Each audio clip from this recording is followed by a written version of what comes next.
It's time for a traditional Southern dessert. Just about every household down south, or a lot of them anyway, have some sort of banana pudding recipe that's been passed down for generations.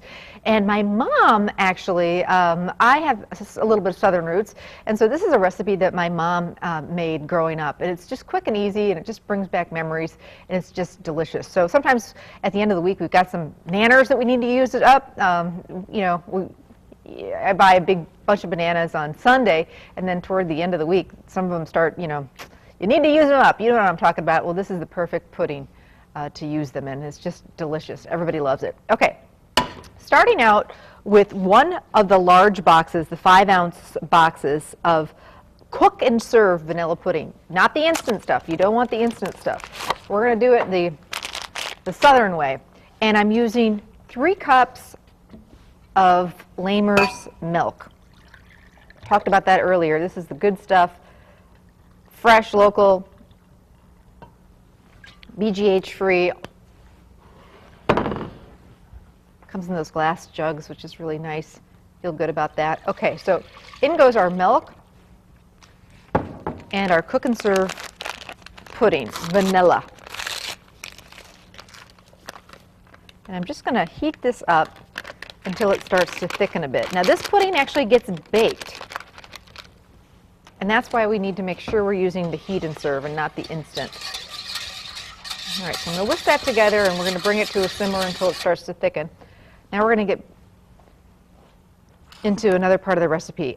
We're using 1 box, you may not need the whole box, of vanilla wafers, or Nilla wafers, and I'm going to line those in the bottom of my casserole dish, and you don't have to do it any fancy way. You just kind of, and what happens when the pudding sits on top of it, they actually turn into like a cake. Softens up after it bakes. Some people like this pudding hot, some people like it cold. It's really good either way. The leftovers, of course, you refrigerate them and they're just delicious cold. But it's nice to serve it warm. Well, you'll see what goes on top. So got a couple of bananas, like I said, that are nice and ripe and they need to be used. And I'm just going to slice those. How's our pudding doing, Ann? Okay. Over the Nilla wafers. And we do this in layers. So just thin slices of banana just get scattered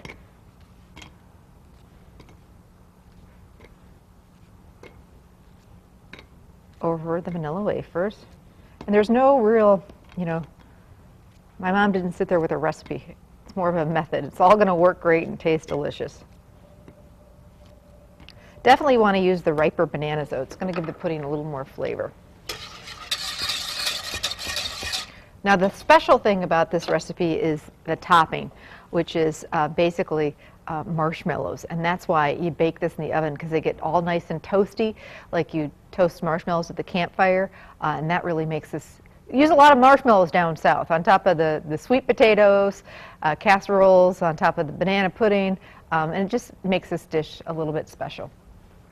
So I just want to wait for this to come to a simmer, and as I said earlier, this is one of those just traditional Southern dishes that you're going to find even at the restaurants down south. A lot of the diners and things like that serve banana pudding.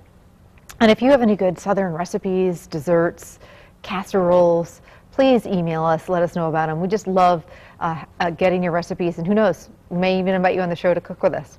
All right, so I'm waiting for this to simmer, and it's going to thicken up pretty quickly once it does that. Of course, today it's taken its good old time, Ann. A watched pot never boils. Is that how it goes? How's my pudding doing in the oven? Does it look really good? Ooh, yum. Yeah, let's go ahead and take that out. I want the marshmallows just toasted, but I don't want to show everybody yet. I don't want them burned. Looks fantastic. Okay, so this is just starting to thicken up a little bit. And at home, let it thicken a little bit more. So we're going to put this pudding, spoon it over the mixture, and again, yours at home is going to be a little bit thicker. And then more of the vanilla wafers.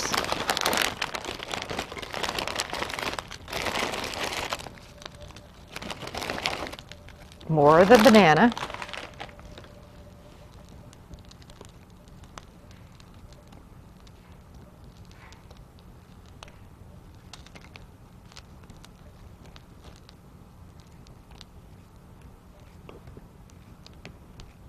Then we're going to put the rest of that pudding on top.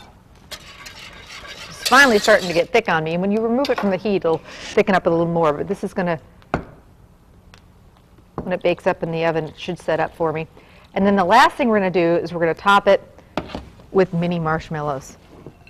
And then it gets baked in the oven, and sometimes you'll need to throw the broiler on just for a minute or two, just to get a little color on those marshmallows. All right, want to see how it all turns out?